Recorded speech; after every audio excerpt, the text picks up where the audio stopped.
Okay, so it's 5 a.m. Me, Sammy, Dante, and Anthony, we go up to Ellis Avenue at 5 in the morning in Chicago. Oh, and fuck, it's cold. It's like fucking 40 degrees and stuff like that.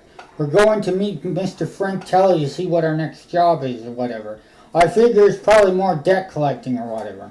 So we knock on the door, he opens it up and stuff, and I say, hey, Frank, how you doing? And, you know, if you forget about it and stuff like that, and a few people threaten each other and stuff like that. You know, it's just business and stuff.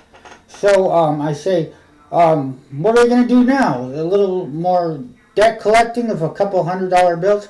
He says, no, you four douchebags have now graduated to the major leagues. You're now going to become white-collar criminals. I said, white-collar criminals? What do you mean? What do you mean by that, white-collar criminals? He said, well, there's some land over on Cherry Avenue and Lincoln Street where we could place 20 properties.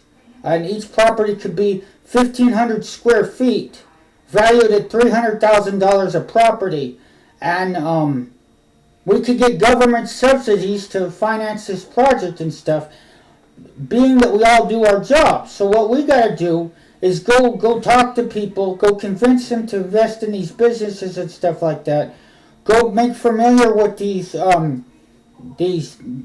non-for-profit types of guys and stuff. Like, let me see, Devon Wilson, Willie Smith, Joe Brown, and Minister Franklin Okura. Yeah. So we gotta get in with these guys, you know, and get them to build some buildings and stuff, finance it and stuff like that. And then we get a silent buyer. They can't afford the payments. They foreclose. We take the property. We take the money. Ba-boom. Let me see. 20 properties times $300,000 would make $6 million. Cost her about $1.5 million. So in a month, a crew of four douchebags can profit $4.5 million. I believe this might bring us up to the A-League and stuff like that. You know, Frank's gonna do his job too. He's got to go talk to the politicians and stuff. So we go meet with them and stuff like that. We shake hands and, you know, how you doing and stuff like that. Try to get them to set up businesses and stuff like that, and non-for-profit and stuff like that. So he told me, he said, listen, I don't want you to be a knockaround guy anymore, Brian. I want you to volunteer now at the YMCA. And I want you to volunteer your services to offenders and to old people and stuff like that. Get known as a nice guy and stuff. Let them know that, yeah, you've had a bad past and stuff, but you want to change your ways, and you want to start by helping other people and stuff like that as a way to get in with our other stuff. The other guys, some of the guys went to the bars, hung out there. Some guys went to the golf course. We covered the area, and we acted like we didn't even know each other. They had no idea what was going on and stuff. I was lifting these weights and stuff, and I got close to all of these individuals. Donovan, Willie, Joe, and Franklin. They came up and they said wonders and stuff.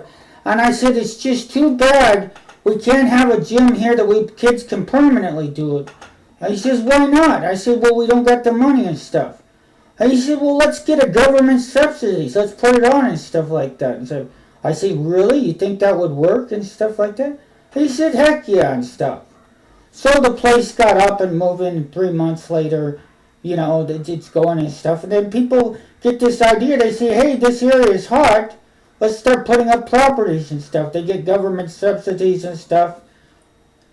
Meanwhile, they have these silent buyers.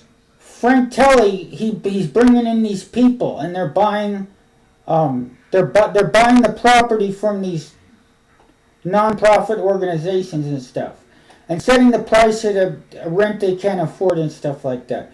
4 payments, boom, they evict them out.